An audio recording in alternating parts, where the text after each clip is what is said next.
ഈ രണ്ട് പേനകൾക്ക് ഒരു പ്രശ്നമുണ്ടല്ലേ? എന്തുപറ്റി? രണ്ടുപേരുടെയും തല തിരിഞ്ഞുപോയി. അങ്ങനെയല്ലേ പ്രശ്നം? പക്ഷെ ചില കാര്യങ്ങൾ തല തിരിഞ്ഞു കഴിഞ്ഞാൽ നമുക്ക് കുറച്ചുകൂടി ഈസി ആയാലോ? മാത്തമാറ്റിക്സിൻ്റെ അകത്ത് ഒരുപാട് കാര്യങ്ങൾ നമുക്ക് പഠിക്കാനുണ്ട്. ഫോർമുലാസ് ഉണ്ടാകും, പ്രോപ്പർട്ടീസ് ഉണ്ടാകും, ഫിഗേഴ്സ് ഉണ്ടായിരിക്കും. അതിൻ്റെ അകത്തുള്ള ഓരോ ടേംസും, തിയറംസ്, അതിന് വരുന്ന ഓരോ ചെറിയ കാര്യങ്ങൾ വരെ നമ്മൾ പഠിക്കേണ്ടതായിട്ടുണ്ട്. ഓരോരോ ബ്രാഞ്ചിൽ നിന്നും അവയുടെ ഫൗണ്ടേഴ്സ്, അതിൽ നിന്ന് വരുന്ന ഓരോ ഇക്വേഷൻസ്, അതിൻ്റെ അകത്തെ ഓരോ ടേംസും എന്താണ്, എങ്ങനെയാണ് വന്നത്, ഇതെല്ലാം മനസ്സിലാക്കി കഴിഞ്ഞാൽ മാത്രമേ മാത്തമാറ്റിക്സിൻ്റെ അകത്തെ ഒരു പ്രോബ്ലം നമുക്ക് ചെയ്യാൻ സാധിക്കുകയുള്ളൂ. ഒരുപാട് ഇക്വേഷൻസ് കാണുമ്പോൾ പഠന സമയത്ത് നമുക്ക് ആകെ ബുദ്ധിമുട്ടായിരിക്കും അല്ലേ?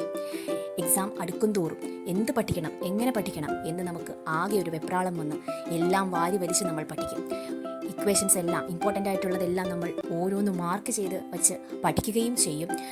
എന്താണ് നാം ചെയ്യുന്നതെന്ന് അറിയാതെ തന്നെയാണ് നാം ഓരോ കാര്യങ്ങളും ചെയ്യുന്നത്. ഇനി ഒരു ക്വസ്റ്റ്യൻ കിട്ടിക്കഴിഞ്ഞ് കഴിഞ്ഞാലോ ഒതൻറ്റിക് മെത്തേഡിൽ നമ്മൾ ആദ്യം ഒന്ന് ചെയ്യാൻ നോക്കും അല്ലേ? നമുക്കൊരു ഉത്തരവും കിട്ടും.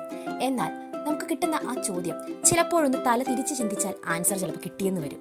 നേരത്തെ ചെയ്തതിനേക്കാൾ എളുപ്പത്തിൽ 1 മിനിറ്റ് 60 സെക്കൻഡ് എന്ന് പറയുന്ന സമയത്തിൽ നിന്നും ഒരു 30 സെക്കൻഡ് എന്ന് പറയുന്ന സമയത്തിൽ ചിലപ്പോൾ നമുക്ക് രണ്ടാമത് ചെയ്യുമ്പോൾ ഉത്തരം കിട്ടും. നമ്മുടെ ഈ ചോദ്യത്തിൽ നേരായ രീതിയിൽ ചെയ്തപ്പോൾ സമയമേറെ എടുത്താണ് ആ ടേം നമുക്ക് കണ്ടുപിടിക്കാൻ സാധിച്ചത്. എന്നാൽ തല തിരിച്ചൊന്ന് ചിന്തിച്ചു കഴിഞ്ഞപ്പോൾ വളരെ എളുപ്പത്തിൽ നമുക്ക് ആ ഉത്തരം കിട്ടിയല്ലേ? ചില